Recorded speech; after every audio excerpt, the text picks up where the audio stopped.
Subscribe کیجیے ہمارے channel نور رضا کو اور بیل آئیکن کو پریس کیجیے جس سے آپ کو ہماری نیو ویڈیو کی نوٹیفیکیشن ملتی رہے. کہ جب اللہ نے دنیا کو بنایا ہے تو پھر ایک ذہن میں کبھی کبھی سوال پیدا ہوتا ہے انسان کے کہ جب اس نے دنیا بنائی تو پھر وہ ختم کیوں کرے گا؟ کیونکہ قیامت کہتے ہیں دنیا کے خاتمے کو، دنیا کے اینڈ کو. تو جب دنیا کو وہ ختم کرے گا تو پھر بنایا کیوں تھا؟ اور بنایا تو پھر ختم کیوں کرے گا؟ تو پہلی بات تو یہ ہے کہ وہ ایسا کیوں کرے گا، اس کے ہر کام میں حکمت ہے. حکمت سمجھ میں آئے یا نہ آئے، اس کے ہر کام میں حکمت ہے، اور ایک نہیں کروڑوں حکمتیں ہیں، اور ہمارا چھوٹا سا دماغ اس کو محسوس نہیں کر سکتا.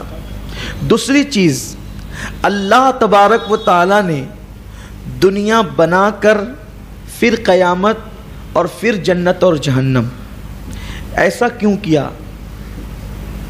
تو بات یہ ہے کہ جو لوگ بہت سیٹھ گھرانے میں پیدا ہوتے ہیں، بہت کروڑ پتی لوگ جو ہوتے ہیں، ان کو بریانی کی اہمیت نہیں پتہ ہوتی،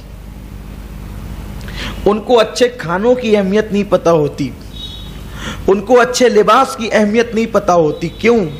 اس لیے کہ جس کو پیدائشی طور پر قیمتی لباس ملا ہو، اور پیدا ہوتے ہی جس کو نرم گدا ملا ہو، پیدا ہوتے ہی جس کو اچھی سے اچھی غذائیں ملی ہو، پیدا ہوتے ہی جس کو اونچی سے اونچی کاریں اور سواریاں ملی ہو، اس کو اس کی اہمیت کا اندازہ نہیں ہوتا، تو وہ بگڑ جاتا ہے، وہ اس پہ شکر نہیں کرتا. لیکن ایک وہ شخص جس نے غربت میں دن کاٹے، جس کے پاس سائیکل بھی نہیں تھی، جس کے پاس پہننے کو چپل بھی نہیں تھی، اب جب اللہ اس کو دولت دیتا ہے، وہ پھر بائک پہ گھومتا ہے، سواریوں میں گھومتا ہے، تو پھر اس کو بہت شکر ہوتا ہے کہ میرا پہلا وقت کیا تھا اور آج مجھے اللہ نے کیا دیا ہے، تو اس کے اندر شکر کا جذبہ پیدا ہوتا ہے. تو اللہ نے دنیا بنانے کی ایک حکمت یہ بھی ہے کہ بندے دنیا کا کھا لے، دنیا میں پی لے، دنیا میں سو لے، دنیا کے بستر پہ لیٹ لے، دنیا کے مکانات میں رہ لے، اور اس کے بعد پھر آخرت میں جنت کی نعمتیں جب ملے گی تب اس کو پتا چلے گا کہ میں تو دنیا ہی کی نعمتوں کو سب کچھ سمجھتا تھا، لیکن آخرت کی نعمت تو دنیا سے کروڑوں درجہ زیادہ ہے. اس کو احساس ہوگا. پھر اللہ تبارک و تعالی ڈائریکٹ جنت اور دوزخ میں ڈال دیتا تو ممکن ہے کوئی بدبخت اعتراض کرتا کہ اس کو تو جنت مل گئی، مجھے تو نہیں ملی. تو اللہ نے دنیا میں چھانٹنے کے لیے کہ کون جنتی، اچھے کام کرنے والا، ان الابرار لفی نعیم وان الفجار لفی جحیم، نیکوں کے لیے جنت ہے اور گنہگاروں کے لیے جہنم ہے. تو فاجروں کے لیے جہنم ہے. تو اللہ تبارک و تعالیٰ نے فیصلے کے لیے، چھانٹنے کے لیے دنیا بنائی ہے، اور پھر دنیا کو اللہ سمیٹ دے گا، دنیا ختم ہو جائے گی. اب آگے انشاءاللہ آپ سنیں گے کہ دنیا کب ختم ہوگی.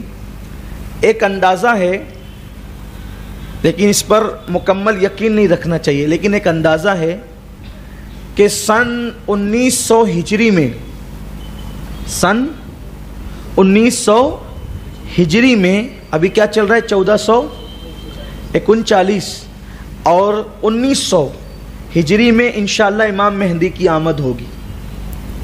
یہ یعنی تقریباً آج سے کم و بیش 400 سال، کم و بیش 400-450 سال کے بعد حضرت سیدنا ہے نا، کتنا 500 سال، ابھی 1339 چل رہا ہے، جی سوری 1439 چل رہا ہے، یعنی 15ویں صدی چل رہی ہے.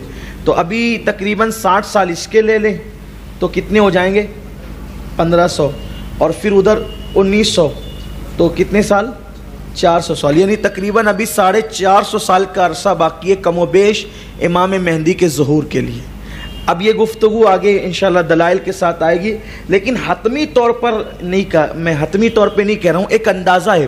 امام اہل سنت سیدی اعلیٰ حضرت رضی اللہ تعالیٰ نے سید المکاشفین سیدنا شیخ محی الدین ابن عربی، ان کے کلام سے حساب جوڑ کر کے لگایا کہ 1800 کچھ کے اندر ساری دنیا سے اسلامی حکومتیں ختم ہو جائے گی، اور انشاءاللہ امید ہے کہ 1900 ہجری جب چل رہی ہوگی تو امام مہدی کا ظہور ہوگا، اور امام مہدی کا جب ظہور ہوگا تو اس کے بعد بہت کم دن بچیں گے اور دنیا فنا ہو جائے گی۔ یعنی یوں سمجھ لیں کہ بہت کر کے اندازہ، حتمی طور پہ نہیں، پھر کہتا ہوں حتمی طور پہ نہیں، کہ 2000ویں صدی یعنی 2000 سال مکمل ہوتے ہوتے دنیا فنا ہو جائے گی اور قیامت آئے گی۔ یعنی اب قیامت بہت کم بچی ہوئی، قیامت کا وقت اب بہت کم بچا ہوا ہے۔